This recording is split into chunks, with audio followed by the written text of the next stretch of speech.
जय हिंद दोस्तों। अभी तेलंगाना की सरकार ने विज्ञान और प्रौद्योगिकी के क्षेत्र में एक बहुत ही कमाल का काम किया है और इसमें ड्रोन की सहायता से वो मेडिसिन को पहुंचाने की बात कर रहे हैं। तो इसीलिए इस प्रोजेक्ट का नाम मेडिसिन फ्रॉम द स्काई रखा गया, जो कि अभी ये पायलट प्रोजेक्ट के रूप में है।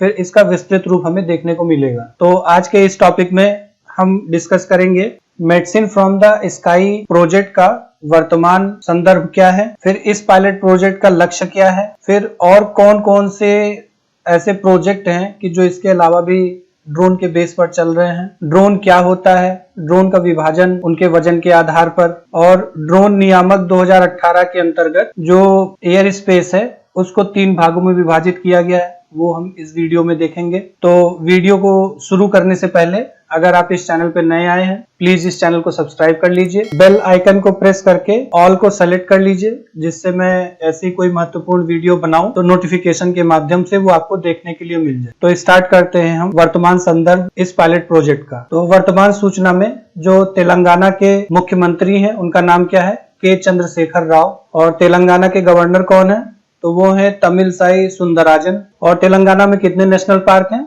तो टोटल 3 नेशनल पार्क हैं, जिसमें से पहला है कासु ब्रह्मानंदा रेड्डी नेशनल पार्क, जिसकी स्थापना 1994 में की। दूसरा है महावीर हरिना वनस्थली नेशनल पार्क, जिसकी स्थापना भी 1994 में की गई।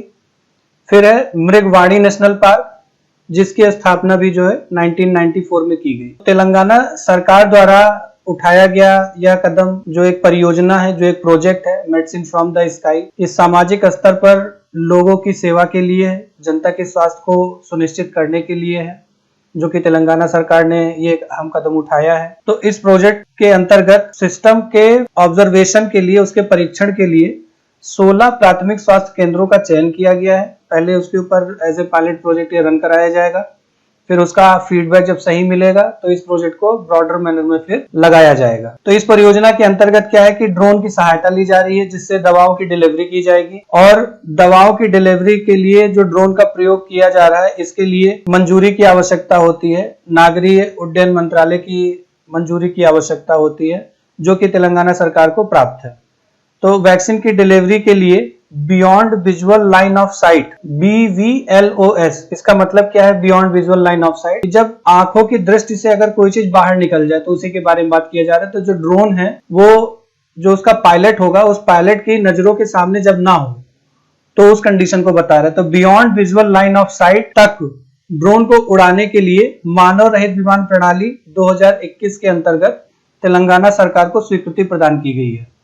ठीक है, तो इसमें जो पायलट होंगे उनकी दृष्टि के बाहर जा करके ड्रोन काम करेगा, जिसको वो नियंत्रित करेंगे रिमोट से। मेडिसिन फ्रॉम द स्काई परियोजना की जो शुरुआत है वो 3 चरणों से की जाएगी, और सामुदायिक स्वास्थ्य केंद्र, प्राथमिक स्वास्थ्य केंद्र तक वैक्सीन और दवाई पहुंचाने के लिए ड्रोन के लिए जो रूट मैप है उस पर काम किया जाएगा। तो इसके लिए पहले रूट बनाया जाएगा कि किस रूट पे वो जाएंगे। फिर तेलंगाना की सरकार इस परियोजना को चलाने के लिए जो मदद ली है वो हेल्थनेट ग्लोबल से ली है, कि जो कि एक प्राइवेट कंपनी है जो मेडिकल इंश्योरेंस प्रोवाइड करती है, और दूसरा मदद लिया इन्होंने विश्व आर्थिक मंच से।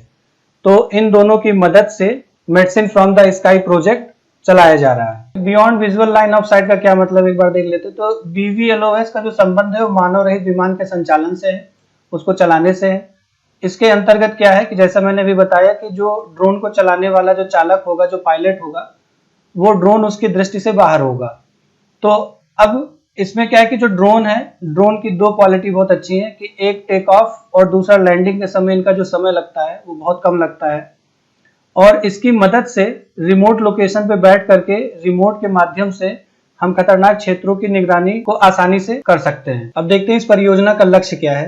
तो पायलट प्रोजेक्ट के सफल परीक्षण के पश्चात जब ये 16 जो प्राथमिक स्वास्थ्य केंद्र सेलेक्ट किए गए हैं उस पर जब ये प्रयोग हमारा कंप्लीट हो जाएगा, तो उसके बाद में जो ड्रोन है वो जिला मेडिकल स्टोर से दवाइयां और ब्लड बैंक से ब्लड की डिलीवरी कई प्राथमिक स्वास्थ्य केंद्रों को, सामुदायिक केंद्रों तक वो डिलीवर करेगा, केंद्रीय डायग्नोस्टिक सेंटर तक वो डिलीवर करेगा। और आपातकाल की स्थिति हो या फिर ऐसी जगह हो जहां पर स्वास्थ्य सेवाएं आसानी से नहीं पहुंच पाती है, बहुत मुश्किल होता है, बहुत ज्यादा समय लग जाता है, तो ऐसी भौगोलिक जगहों पर लोगों की जान बचाने के लिए ये जो परियोजना है ये काफी सक्षम है, काफी ठीक है। ऐसी 2 परियोजनाएं और हैं जो चल रही हैं। पहला है कि जिसमें IIT कानपुर की मदद से जो भारतीय आयुर्विज्ञान अनुसंधान परिषद है, ICMR है, वो ड्रोन की उपयोगिता का अध्ययन कर रहा है, जिसमें अध्ययन का जो विषय है वो कोविड-19 वैक्सीन के वितरण से संबंधित है, जिसमें IIT कानपुर ICMR की मदद कर रहा है।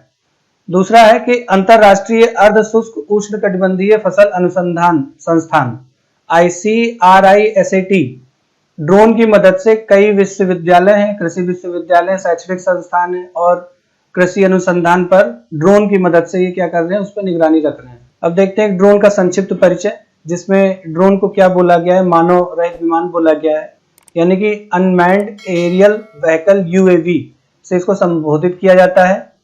और ये जो मानव रहित विमान है ये 3 प्रकार के देखने को मिलते हैं। एक है मॉडल एयरक्राफ्ट, दूसरा है ऑटोनॉमस एयरक्राफ्ट और तीसरा है रिमोटली एयरक्राफ्ट।